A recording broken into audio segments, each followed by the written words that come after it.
إن الحمد لله نحمده ونستعينه ونستغفره ونعوذ بالله من شرور أنفسنا وسيئات أعمالنا من يهد الله فلا مضل له ومن يضلل فلا هادي له وأشهد أن لا إله إلا الله وحده لا شريك له وأشهد أن محمدًا عبده ورسوله أما بعد فإن أصدق الحديث كتاب الله وخير الهدي هدي محمد صلى الله عليه وآله وسلم وشر الأمور محدثاتها وكل محدثة بدعة وكل بدعة ضلالة وكل ضلالة في النار. اللهم صل على محمد وعلى آل محمد كما صليت على إبراهيم وعلى آل إبراهيم إنك حميد مجيد وبارك على محمد وعلى آل محمد كما باركت على إبراهيم وعلى آل إبراهيم إنك حميد مجيد. أوصيكم ونفسي بتقوى الله. Nakuhusieni ndugu zangu, nayusia na nafsi yangu kumcha Allah, na kumcha Allah ni kufuata maamrisho na kuacha yale aliyotukataza. Tunamshukuru Allah kwa mapenzi yake, alitubainia kwamba hizi huzuni na makero yanayotupata, njia pekee ya kuondoa ni kukimbilia kwake. Allah subhanahu wa ta'ala hakuacha hivi hivi, akatubainia hilo. Kero za moyo, huzuni, hakuna njia nyingine ya kuziondoa ila ni kukimbilia kwake Allah subhanahu wa ta'ala, ukamlilia yeye. Tunapata haya pale aliposimulia hikaya ya Nabii Yunus alayhi salam, ambaye alipatwa na kero kubwa baada ya kuwa hakufuata vizuri mwongozo wa Allah. Hajaruhusiwa kuondoka kwenye mji aliokuwa amekwenda kuwafikishia watu wake ujumbe. Watu wakakataa, na yeye akajua kwamba ujumbe ukikataliwa panakuja adhabu. Sasa akaamua kuondoka kwa sababu adhabu itakuja, lakini hajaruhusiwa kuondoka. Alipokimbilia baharini, akapata jahazi imejaa mzigo inaondoka, naye akaomba kuingia, akaingia. Jahazi ile ikapata misukosuko mikubwa sana. Watu wakatizamana, wakasema hapana, hapa tupige kura, kuna mtu hayuko sawa sawa. Walipopiga kura, inamwangukia yeye Nabii Yunus. Wakapiga tena, inamwangukia yeye. Walikuwa na taratibu zao wenyewe wanazozijua. Nabii Yunus alipoona mara ya tatu imemwangukia yeye mwenyewe, akajitosa baharini. Alipojitosa baharini, kuna askari wa Mungu anamsubiri. Mungu ana askari wake wengi kila pahali. Pale baharini alikuwa yuko askari aliyetumwa na Allah, anamsubiri. Alipojitumbukiza tu, akafungua mdomo, akammeza mara moja. Alipommeza, lakini hakumgeuza chakula tumboni, kwa sababu yeye ni askari wa kumhifadhi, amuingize jela tu. Akaingia kwenye tumbo la nyangumi, akawa yuko jela pale, amefungwa. Nabii Yunus akazingatia, akaona hapana, hii si bure. Tumbo la samaki limemuingiza, ameingia tumboni, lakini hakugeuka chakula, yuko mzima. Na Mungu akalifanya lile tumbo transparent, linaonyesha, anaiona bahari na anaona viumbe wa baharini. Akajua hapa mimi nimeingizwa jela, nimekosea. Njia ni nini? Ni kurudi kwa Allah niliyemkosea. kero lile la kujua amekosea, nafsi yake imepata tabu, anamtaka Allah amuombe msamaha, akamwelekea Allah akamuomba. Imerekodiwa katika surat Al-Anbiya aya ya 87 na 88. Allah subhanahu wa ta'ala anasema, a'udhu billahi minash shaitani rrajim, fanada fi dhulumat an la ilaha illa anta subhanak inni kuntu minadh-dhalimin. Nabii wa Mwenyezi Mungu akamuita Allah. Allah anasema akaita akiwa katika giza nene. Giza limezungumzwa kwa ujumla nyingi, giza kubwa, giza la bahari, giza la tumbo la samaki, giza la usiku. Anatembezwa, anaona viumbe wa Mwenyezi Mungu, macho tu yanaonekana gizani. Akamwambia Allah, la ilaha illa anta, hapana anastahili kuabudiwa, hapana anastahili kutumikiwa ila ni wewe. Subhanak, ukamilifu wa sifa ni wako. Inni kuntu minadh-dhalimin, kwa hakika mimi nimekuwa katika waliodhulumu nafsi zao, nimeidhulumu nafsi yangu, nisamehe. Akaendelea akisema maneno hayo mara kwa mara, akayasema mara kwa mara. Kuna viumbe wa Mwenyezi Mungu, malaika, walikuwa wamezoea kuisikia sauti hii usiku ikisema maneno mengi ya tasbihi, na wanaona tasbihi hizi zilikuwa zikitoka na swala zinatoka kwenye nyumba ya mja mwema huyu, lakini sauti hii leo wanaiona inatokea baharini. Wakakagua wakakuta amemezwa huyu.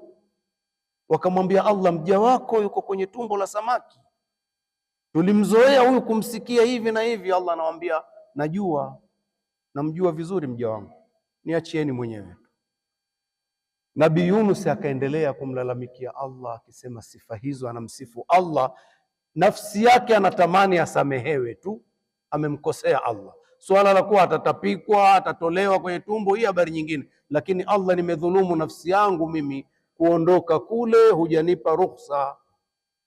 Basi Allah subhanahu wa ta'ala akasema katika maneno haya, fastajabna lahu, tukamuitikia maneno yake aliyokuwa akiomba.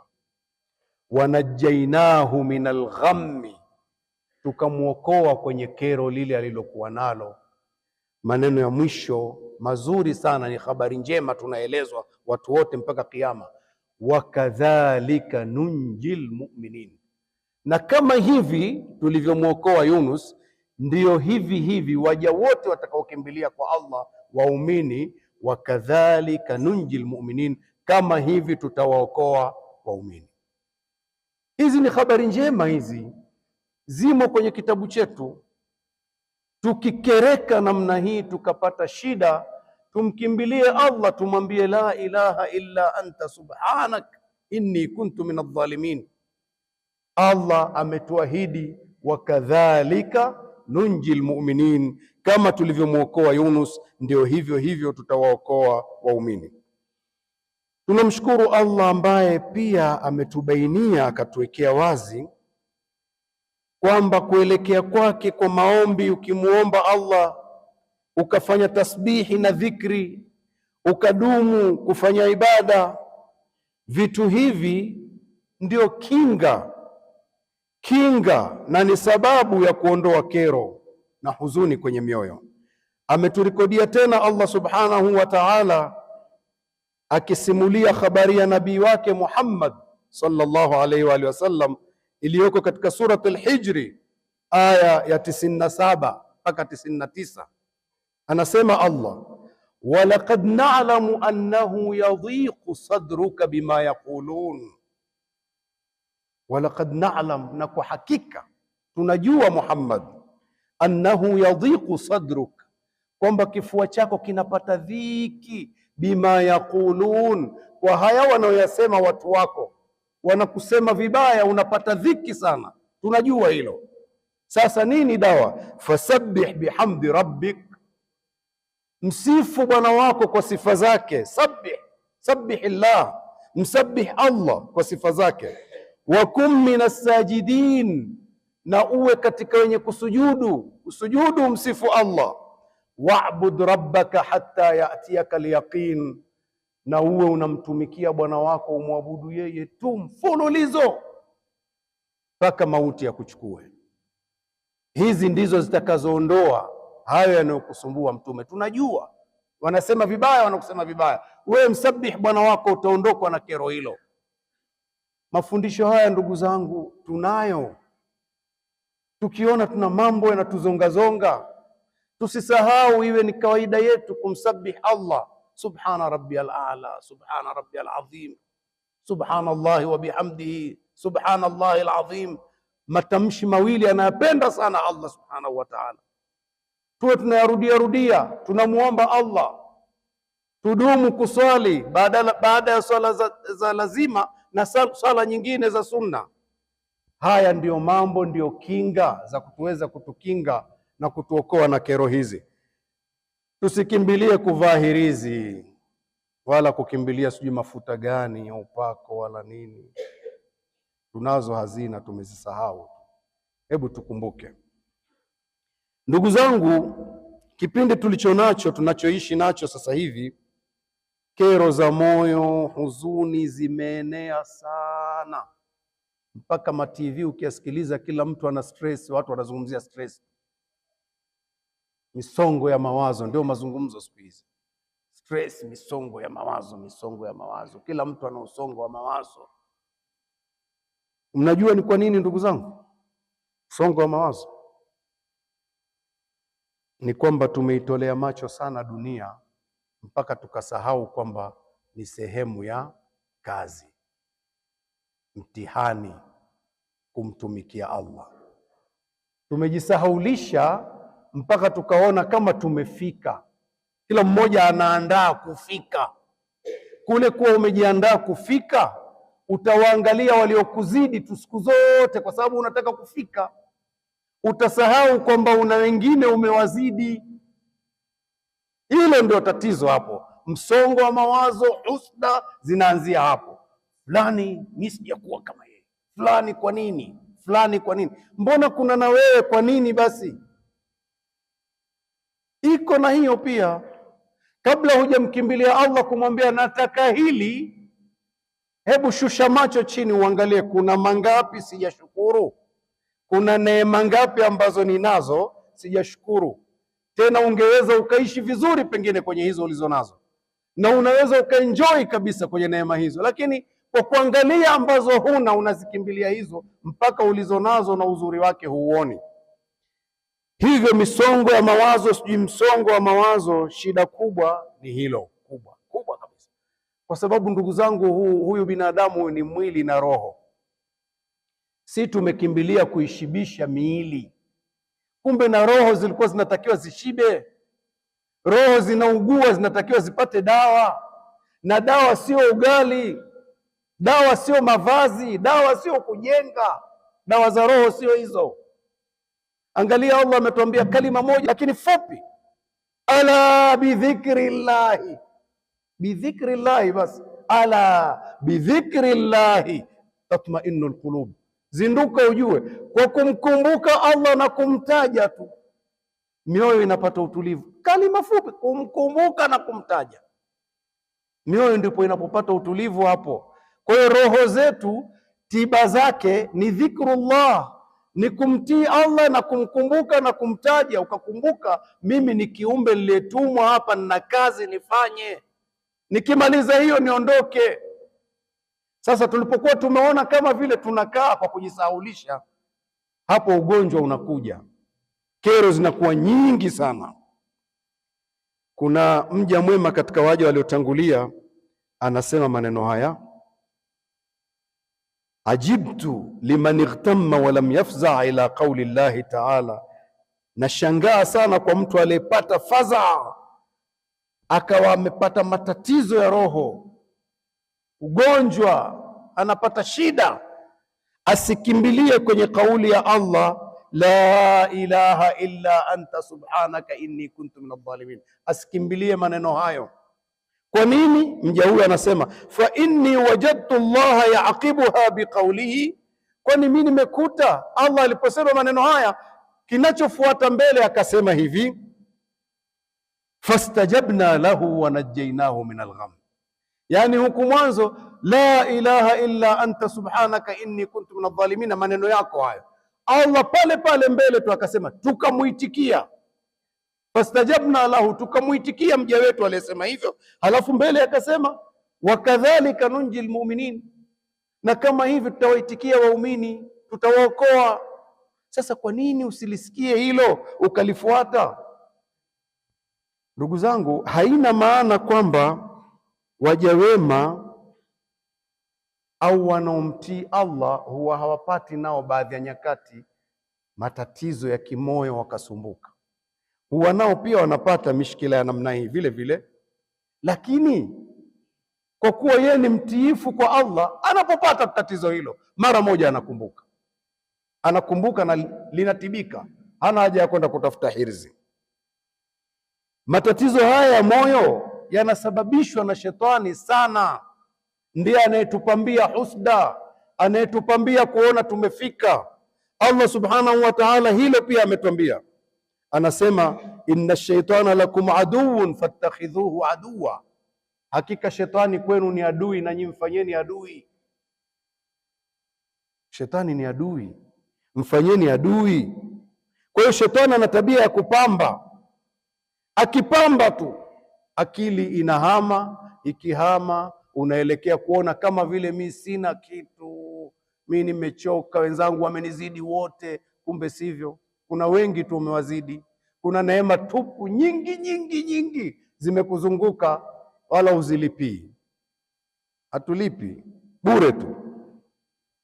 Kwa hiyo mja mwema akiguswa tu na shetani, yeye mara moja anakumbuka, kama anavyosema Allah katika surat al-A'raf aya 201, innal ladhina ittaqaw idha massahum ta'ifun minash shaitani tadhakkaru, hakika wale wacha Mungu, idha massahum ta'ifun minash shaitani, pindi unapomgusa yeye mguso au ule wasiwasi minash shaitani, kutoka kwa shetani, tadhakkaru, mara moja tu humkumbuka Allah, wakakumbuka adhabu ya Allah, wakakumbuka neema za Allah, basi fa idhahum mubsirun, mara tu wanakuwa ni wenye kuiona njia ya sawasawa.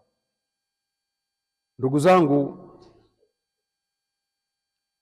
kuna rehma za Allah ambazo amezieneza kwa watu wote hapa duniani. Jina lake Ar-Rahman zimewaenea kila mja, lakini kuna rehma nyingine ni khaswa. Hizi rehma khaswa huwa hazipatikani mpaka tujisogeze kwa Allah, tujipendekeze, tutubu. Tukifanya namna hii, rehma hizi zinakuja. Tukijisahau, basi tutapata zile rehma za wote tu, rehma ambazo hata Ibilisi alipata, naye si anaishi mpaka leo. Alimwomba Allah, mimi nikae mpaka, akaambiwa utakaa. Hiyo pia rehma yake Allah, rehma amma kwa wote zile. Hata Ibilisi, Firauni wote walizipata. Karuni pia alizipata, rehma amma kwa wote. Lakini rehma khasa hizi, urudi kwa Allah, jipendekeze kwa Allah, tubu, hizi zinapatikana. Hebu tuisikilize hadithi hii uone rehma khasa inakujaje. Hadithi al-Qudsi, Allah subhanahu wa ta'ala anasema hivi, anatuita, yabna Adam, e mwanadamu wewe, tafarragh liibadati, shughulika wewe kunitumikia mimi, kuniabudu mimi, unitumikie mimi tu.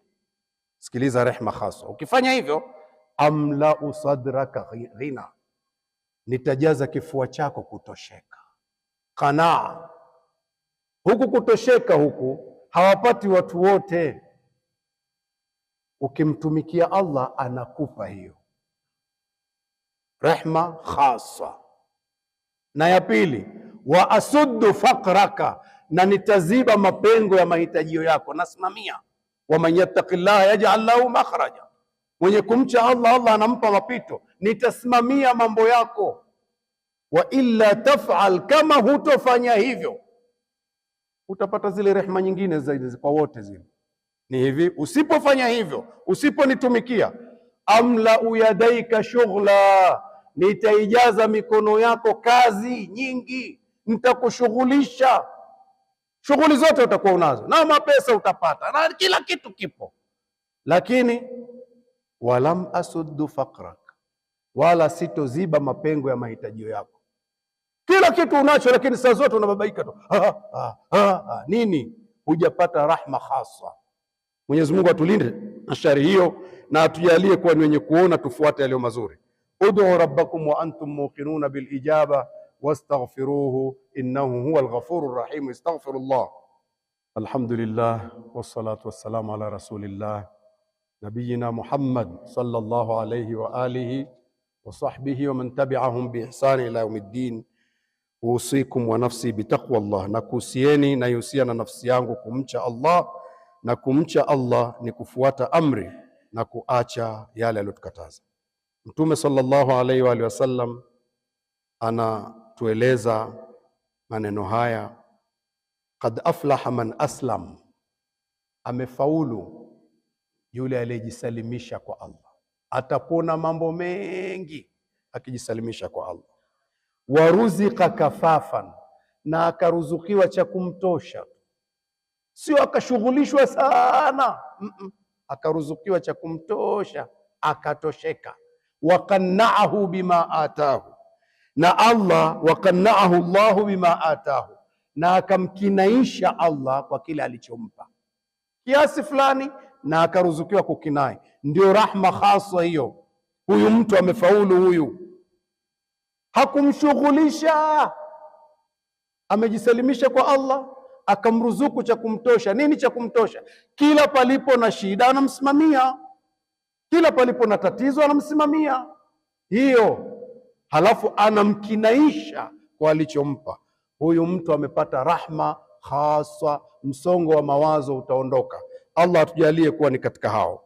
Allahumma arda an ali nabiyina Muhammadin sallallahu alaihi wasallam wa ashabihi wattabi'ina lahum bi ihsani ila yaumiddin. Allahumma ighfir li ali nabiyina Muhammadin sallallahu alaihi wasallam wa ashabihi wattabi'ina lahum bi ihsani ila yaumiddin.